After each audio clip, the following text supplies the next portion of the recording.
আচ্ছা, পশ্চিমবঙ্গের রাজনীতির কথা উঠলেই আমাদের মাথায় সবার আগে কি আসে? নির্বাচন, আর তার সাথেই যেন অঙ্গাঙ্গিভাবে জড়িয়ে থাকা রাজনৈতিক হিংসা, তাই তো? আজ আমরা এই এক্সপ্লেনারে একেবারে গভীরে গিয়ে দেখব কেন এই রাজ্যে বারবার এমন সংঘাতের পরিস্থিতি তৈরি হয়।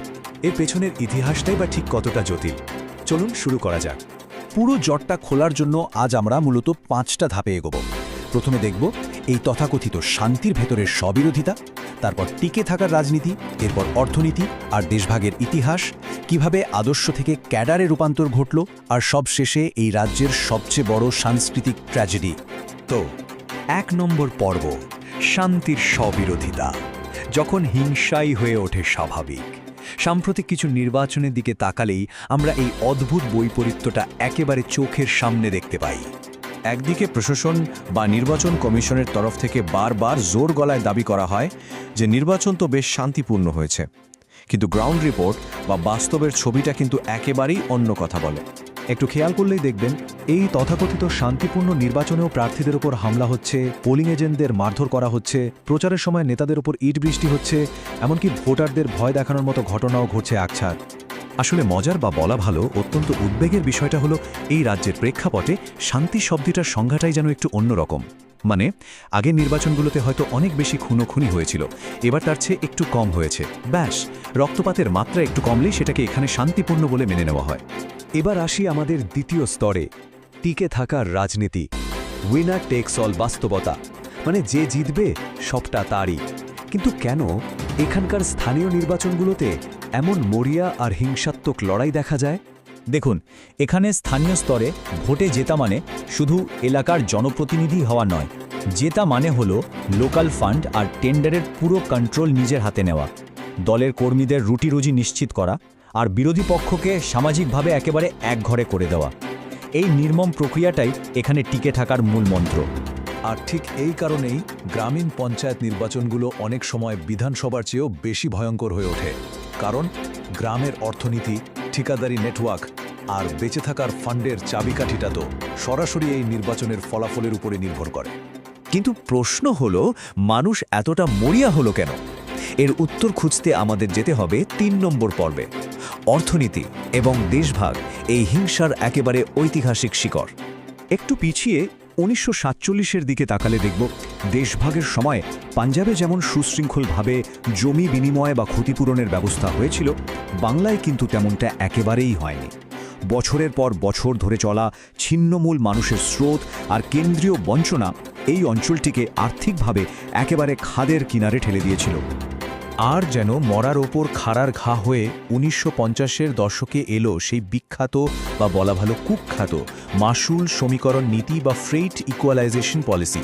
খনিজ পদার্থ আর কয়লা সমৃদ্ধ এই পূর্বাঞ্চল নিমেষের মধ্যে তার ভৌগোলিক সুবিধা হারালো, আর এটাই ছিল বাংলার শিল্পায়নের কফিনে শেষ পেরেক। পরিসংখ্যানটা শুনলে রীতিমতো চমকে উঠতে হয়। স্বাধীনতার ঠিক মুখে ভারতের মোট শিল্প উৎপাদনের 27% আসত পশ্চিমবঙ্গ থেকে, আর মাত্র 1 দশকের ব্যবধানে সেটা হুড়মুড় করে নেমে দাঁড়ালো 17%। ভাবুন কিভাবে চোখের সামনে দিয়ে বিনিয়োগ সব বাইরে চলে যাচ্ছিল। শিল্প যখন শেষ, তখন এর একটা মারাত্মক সামাজিক প্রভাব পড়ল। চাকরি নেই, কাজ নেই, সাধারণ মানুষ তাদের দৈনন্দিন বেঁচে থাকার জন্য পুরোপুরিভাবে রাজনৈতিক দলগুলোর ওপর নির্ভরশীল হয়ে পড়ল। একটা রেশন কার্ড, সামান্য একটু কাজ বা সেফটিকে থাকার নিরাপত্তার জন্য রাজনৈতিক দলগুলোই হয়ে উঠল একমাত্র ভরসা। এই ভয়াবহ অর্থনৈতিক দুর্দশা সমাজকে কিভাবে ভেতর থেকে বদলে দিল, সেটাই থাকছে আমাদের 4 নম্বর পর্বে, বিপ্লবী থেকে ক্যাডার, এক অদ্ভুত সমাজতাত্ত্বিক বদল। ইতিহাসের পাতায় যে র্যাডিক্যাল পলিটিক্স বা আদর্শ আর স্বাধীনতা সংগ্রামের লড়াইয়ের কথা আমরা পড়ি, সেটা সম্পূর্ণভাবে পাল্টে গেল। তার জায়গা নিল আধুনিক ক্যাডার রাজনীতি, যা পুরোপুরিভাবে অর্থনৈতিক লড়াই আর রাজনৈতিক দলের আধিপত্য বিস্তারের ওপর নির্ভরশীল। অর্থনৈতিক পতন থেকে তৈরি হলো চরম হতাশা, আর সেই হতাশার ক্ষোভ থেকেই নকশাল আন্দোলনের হাত ধরে রাজনীতিতে প্রবেশ করল অস্ত্র।